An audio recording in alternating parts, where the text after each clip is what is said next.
bishaanota lamaanii ol kaasu Itoophiyaa qabeenya uumamaa isheetiin dhorkaa qaama kamiyyuu irraa karaa bilisa ta'een fayyadamuu kan dandeessu ulaa galaanaa argachuufis seenaanis ta'ee seeraan mirga kan qabdu ta'uu ishii ilaalchisee ajandaa addunyaa akka ta'u hojjetaa jira. Waggoottan darban keessattis waadaa gochaan dhugoomsuun gara ifa qabatamatti ce'uuf imalli itti fufee jira. Gara biyya fakkeenyatti waggoottan shanan dhufan milkaa'inaa fi injifannoo argaman waareessuun bu'uura dhaabbattummaa akka qabaatan kan taasisuuf yeroo abdii qabeessa tokkummaa sagdaneessatti kan ceesisuudha. Afrikaa keessatti diinagdee guddaa ijaaruudhaan fakkeenya badhaadhinaa kan taanudha.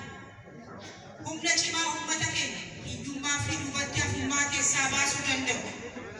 Uumuun biyya fakkeenyummaa qabdu kan itti aanudha.